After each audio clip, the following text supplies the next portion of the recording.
Cât ar trebui să cheltuim pe mâncare? Aceasta este o întrebare pe care mi-o pun și eu și probabil vă puneți și mulți dintre voi.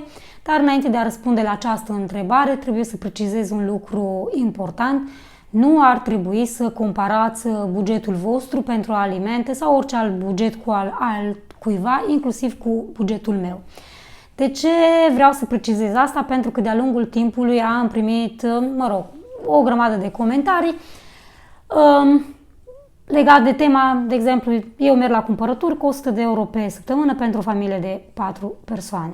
Nu ai cum să te descurci cu un buget de genul acesta. Sau eu nu am cum să cheltui 100 de euro pe săptămână pentru că, dacă eu, am un venit de genul salariu minim pe economie în România, nu-mi permit să cheltui 100 de euro pe săptămână la cumpărături. E și asta o realitate. De aceea zic că nu ar trebui să comparați niciodată bugetul vostru, fie el pentru alimente sau pentru alte cheltuieli, cu al oricărei alte persoane, nici măcar cu al meu. Eu, ceea ce am vrut să realizez prin aceste clipuri este faptul că bugetul alimentar este unic pentru fiecare până la urmă, în funcție de nevoile alimentare, de, de pretențiile pe care le avem, de stilul de viață, de țara în care locuim, pentru că acum suntem toți răspândiți peste tot în lumea asta și fiecare, are salariul în funcție de zona, în funcție de pregătirea pe care o are și așa mai departe. Aici n-ar rost să intrăm în detalii.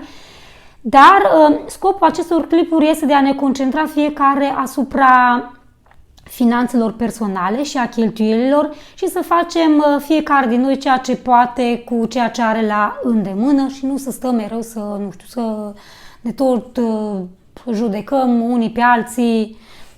Clar, eu accept, critica constructivă de genul, ai putea să faci nu știu ce, dar dacă eu aleg să trăiesc cu 50 de euro pe săptămână sau cu 100 de euro pe săptămână sau cu 2 sau cu 3 sau cu cât vreau eu, este alegerea mea. Dacă voi alegeți să cheltuiți cât vreți voi, este alegerea voastră. Sau de genul, meniul nostru este unul monoton. Ei, asta este. La unii le place viața simplă, viața monotonă, alții aleg viața extravagantă sau orice alt stil de viață. Eu nu am nimic împotriva oricărui stil de viață. Fiecare alege pentru el ceea ce este mai bine. Ceea ce am dorit eu să realizez prin clipurile astea pe care eu le realizez săptămânal este că până la urmă eu nu vreau să cad în capcana asta a marketingului și a comerțului încât să mă las prinsă în consumerismul acesta și eu vreau să fiu conștientă de alegerile pe care le fac. Că nu fac mereu alegeri bune, nici nu am pretins asta niciodată. Eu doar am mai zis, am prezentat stilul pentru că eu mi-am stabilit meniul, mi-am făcut inventar la ceea ce am și apoi mi-am alcătuit lista de cumpărături și pe baza la aceste instrumente eu am reușit să mă descurc în acest buget. Până la urmă, nici dacă depășesc bugetul ăsta, până la urmă este bugetul meu, banii mei, fiecare își cheltuie banii de care dispune în felul și modul în care dorește.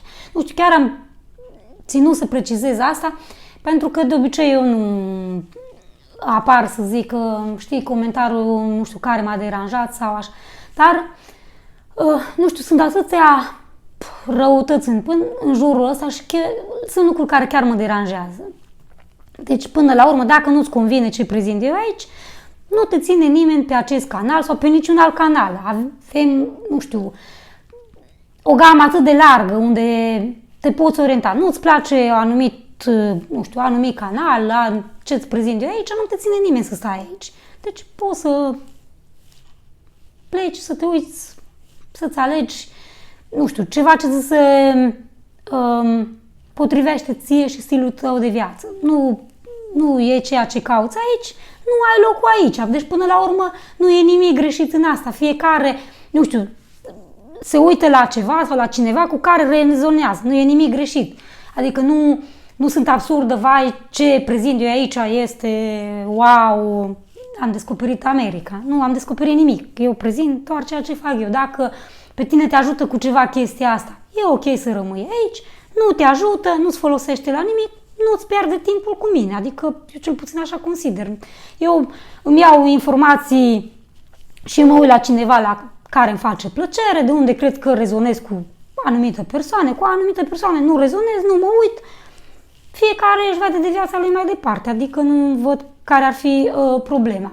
Acum să lăsăm discuția asta la o parte și să ne întoarcem la tema cât ar trebui să cheltuim pe mâncare. Am mai zis, fiecare își stabilește bugetul atât cât consideră că îi acopere lui nevoile alimentare. Acum că, nu știu, mulți dintre noi am fost needucați, să zicem, în sensul ăsta, nu știu, merg la magazin și am cumpărat și asta și aia fără să avem un buget stabilit. Chestia asta se poate învăța. Până la urmă nu zice nimeni faptul că eu dacă mi-am stabilit un buget nu îmi permit mai mult sau mă limitez. Nu, eu mă educ în sensul ăsta, am stabilit și fac asta de ani de zile. Îmi stabilesc un buget pentru fiecare categorie de cheltuieli, tocmai din principiul în care eu știu că banii mei unde merg și eu nu mă aflu în situația anul ăsta nu-mi permit să fac asta că nu mai am bani. Clar, în viață îi vezi tot felul de situații și nu stăm pe saj de bani, dar eu vreau să știu că banii pe care, nu știu, nu îi am pentru anumite activități sau pentru anumite chestii, i-am risipit la cumpărături sau pe, nu știu, alte nimicuri. Eu aleg să fac asta, până la urmă fiecare alege ce vrea cu viața lui, de aceea eu am mai zis pentru mine, principiile de bază, meniu, inventarul și, nu știu, să aleg magazinul unde oferta mi se pare mie mai rezonabilă pentru ceea ce am eu de gând să gătesc în următoarea săptămână. Asta este strategia pe care eu o folosesc și în această săptămână am ales să merg în magazinul Lidl pentru că aplicația aceea de la Lidl mereu are anumite reduceri și în această săptămână, din ceea ce aveam eu stabilit să cumpăr, mi s-a părut că ies mai convenabil acolo și așa că am ales acest magazin în această săptămână. Eu nu fac reclamă la niciun magazin. Eu mă duc în magazin în care eu mă încadrez cel mai bine în bugetul pe care eu am ales să-l cheltui la cumpărături. Acum o să revin cu cumpărăturile și, bineînțeles, să vă arăt bonul, cât lucrurile la mine sunt transparente. Dacă am cheltuit mai mult, am cheltuit mai mult. Dacă am cheltuit mai puțin, am cheltuit mai puțin, pentru că, până la urmă, eu dacă, nu știu, aș merge la cumpărături, să zicem, cu 100 de euro la Lidl și mai intru pe la Penny sau la alt magazin, și vouă nu vă arăt ce am cumpărat de acolo, să pară că, vezi, dragă Doamne, eu mă încadrez. Până la urmă te poți încadra și tu. Nu-ți trebuie nicio aplicație, nu-ți trebuie nimic. Eu am o aplicație, o listă de cumpărături. Așa, dar tu poți să-ți iei telefonul, că oricum îl ai în buzunar, ai luat calculatorul, fiecare telefon are un calculator, pui în coș, bați acolo, 10 lei, 15 lei, 2 euro, 3 euro, ai cât vrei să cheltui. Bun, atât, ai ajuns la suma de, am plecat la casă că nu mai vreau să cheltui mai mult. Deci nu e niciun, nu știu, mare filozofie în chestia asta. Este totul să vrei.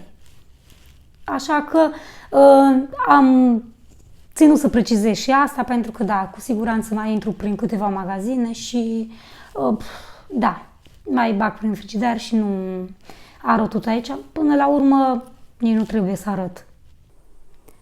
Acestea sunt cumpărăturile din magazinul Lidl și bonul se află aici pe masă. Am achitat suma de 98,67 de euro și cu aplicația de la Lidl am economisit 2,49 euro.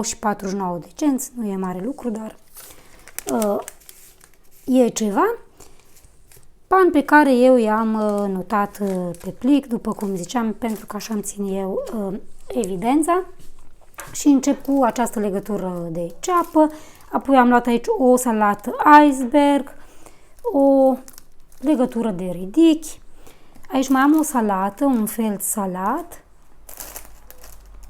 asta o să o consumăm mai devreme pentru că asta nu rezistă atât de mult ca și icebergul, de exemplu, apoi 2 bucăți de porumb de fiert, 2 castraveți, aici am 2 zucchini, Am luat niște smochine, 5 bucăți, pentru că vreau să mai fac o tartă cu brânză și smochine. Roșii, tot așa am luat, cred că sunt mai mult de 1 kilogram aici. Ardei, din acesta roșu gras. Aici am 1 kilogram de struguri, o mână de banane. Am luat aici 5 vinete, sunt ele mai micuțe așa, dar am zis că o să fac o salată de vinete. O plasă de 2 kg de cartofi. Aici am luat aceste ciuperci, zice că este un amestec de mai multe, 7 sorturi de ciuperci, ar fi ungulița aceasta, marca asta de lux. Am zis lângă un risotto sau un orez cu puțină carne de pui sau numai ciuperci cu orez, o salată lângă, este o masă ușoară și rapidă. Și am mai luat această pungă de legume congelate. Legumele astea congelate, ori de care ar fi ele, sunt mereu, nu știu, de ajutor în casa omului, că le pui repede la tigaie cu puțin unt, puțină apă sau efectiv puțin călite sau la cuptor și lângă un cartof, lângă o bucată de carne, este o alternativă rapidă și bună. Apoi am luat acest cașcaval, zice că este cu piper, ceapă și usturoi, îmi scapă, și ghimbir. Da, ăsta este ingverul, ghimbir. Apoi am luat o cremă de brânză. Aici am o cutie de brânză de capră. Nu știu câte grame are, 500 de grame, cantitatea netă de brânză. Și brânza asta de capră îmi place mult în combinație cu smochinele. Așa, aici mai am 2 litri de lapte. Am luat un chefir, 3 pachete de unt. Apoi am mai luat acest pachet de gorgonzola. Pentru mine brânzeturile așa în sezonul ăsta, cu exact ca și varianta aici prezentată, cu strugure și cu câteva nuci lângă. Pentru mine este o gustare sau o cină ideală. Așa, apoi am luat niște păstrăvi din acesta afumat și este cu piper. Mai am un pachet de drojdie, am zis pentru pâinea pe care o fac în casă sau tot felul de preparate din astea de casă de necesită drojdie, prefer drojdia uscată, pentru că drojdia proaspătă nu rezistă atât de mult și da, atunci o folosesc pe aceasta. Apoi am luat această șuncă, zice că este fiartă și afumată. Apoi acest salam, astea sunt pachete mici, 80 de grame, da, 80 de grame un pachet. Aici mai am un pachet de șuncă, încă un pachet de șuncă martinel și acesta este practic clasicul Parisen. Se pare că s-au săturat în sfârșit de clasicul salam pe care îl cumpărau și au zis că acum nu că au schimbat pe o variantă mai bună. Mă rog, gusturile, eu am mai zis, nu se discută și cumpărăturile când le fac, eu țin cont și de părerile celorlalți membri, ca să zic așa. Apoi am mai luat 18 ouă, 2 pungi din astea de pomber, dar una au luat deja fetele, au și împărțit, au mâncat-o. Apoi aici mai am 2 bucăți de ciabatta, o cutie de ciocolată din asta, 10 bucăți de Kinder felie de lapte. Tot fetele lor le place să bea acest ceai, mă rog, cu fructe de pădure. Nu știu, au așa o obsesie pentru ceaiul ăsta, dar nu numai ceaiul ăsta, adică marca aceasta și exact acest sortiment, nu altul. Apoi am mai luat această pungă de fistic sărat și prăjit, o pungă de orez basmatic. Aici am 2 bucăți și jumătate, că jumătate am mâncat-o Elena, ea a fost cu mine la cumpărături și și-a ales acest donuts pink. Aici mai am un ketchup, bombonelele astea pentru muffins sau cake-uri sau ceva de genul. Mă rog, să zicem că vine sezonul rece, mai facem fursecuri, mai punem câteva bombonele din alea deasupra. Apoi aici am un pachet de 800 de grame de piept de pui din acesta feliat și am mai luat un pachet de 4 bucăți de Kassler din acesta de porc. Am avut și săptămâna trecută, a fost foarte bun și am zis că mai iau un pachet, câte o felie la fiecare, mă rog, sunt 5 felii, dar nouă ne ajungem. În general noi nu consumăm foarte multă carne. Și am mai luat această plasă de la Lidl. Îmi place că Lidl pune accent pe faptul de a reduce risipa alimentară. Scrie această pungă costă doar 3 euro. Ce iese în ea, asta am văzut și eu acasă și o să scot afară din pungă ca să vă arăt și vouă. 750 de grame de lămâi, dar sincer, lămâile acestea, mă rog, cred că din cauza că era rupt punga aceasta. Deci aceste lămâi. Apoi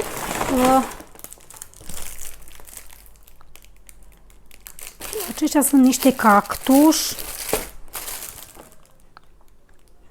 Sincer, i-am luat rar. Nu mă chiar omor eu cu ei, zice că sunt din Italia. Mă rog, ăștia nu arată prea bine, probabil de aceea erau și puși aici, dar astăzi o să-i curăț și o să-i consumăm. Așa, mai este aici în pungă un castravete, la salată, e ok, și o pungă de varză din aceasta de Bruxelles. Fiind vineri astăzi, o să o pun la cuptor cu niște cartofi lângă și asta o să, uite, din castravețele astea o să și fac astăzi o salată, o să consumăm și aceste fructe și din lămâi, de obicei eu le mai storc și mai fac suc de lămâi, îl pun la frigider sau pur și simplu îl pun la congelator în cuburile acelea de gheață sau fac produse de curățenie. Deci cam la astea folosesc eu lămâile. Eu zic că, nu știu dacă chiar merita sau nu meritau 3 euro toate aceste produse, dar eu mereu am zis că sunt contra risipei alimentare și când e vorba de a combate risipa alimentară, eu mă alătur acestui proiect și asta nu le-am cumpărat ca să le arunc la gunoi, o să le folosesc astăzi. Acestea au fost cumpărăturile, în buget m-am încadrat și de această dată în bugetul pe care eu mi l-am stabilit și sincer, nu știu, introducerea pe care eu am făcut nu a fost ca să critic pe cineva sau, nu știu, să se simte cineva ofensat, dar, nu știu, și pe mine mă deranjează anumite lucruri când mereu sunt, nu știu, mereu criticată. Ba că săracele fete că nu le cumpăr nu știu câte dulciuri. Dacă eu aleg să fac în fiecare sfârșit de săptămână dulciuri în casă, asta înseamnă că asta e alegerea mea. Eu nu știu, fiecare face ce vrea cu viața lui și eu zic că ar fi mai bine să punem accentul pe ce putem învăța bun unii de la alții și să mai lăsăm toate răutățile astea la o parte, că, nu știu, cel puțin comunitatea asta pe care eu am creat-o aici, eu zic că nu e loc de așa ceva și prefer să rămân alături de mine, dar oamenii care chiar, nu știu, rezonează cu mine, restul sunt liberi să meargă unde vor ei. Eu vă mulțumesc mult pentru vizionare, pentru susținere, pentru comentariile pe care mi le lăsați, plăcute, mai puțin plăcute. Asta este, v-ați luat din timpul vostru să mă apreciați, să mă criticați. Asta ține de atitudinea și de alegerea voastră. Eu am zis, nu sunt contra criticii, dar nici să ajungem acolo, vai, săracele fete că n-au ce mânca sau că m-am trezit să fac economie, de parcă nu am face toți economie și ar sta banii pe garduri, vorba aceea, și nu mai putem toți de bine. Deci hai să nu luăm lucrurile așa.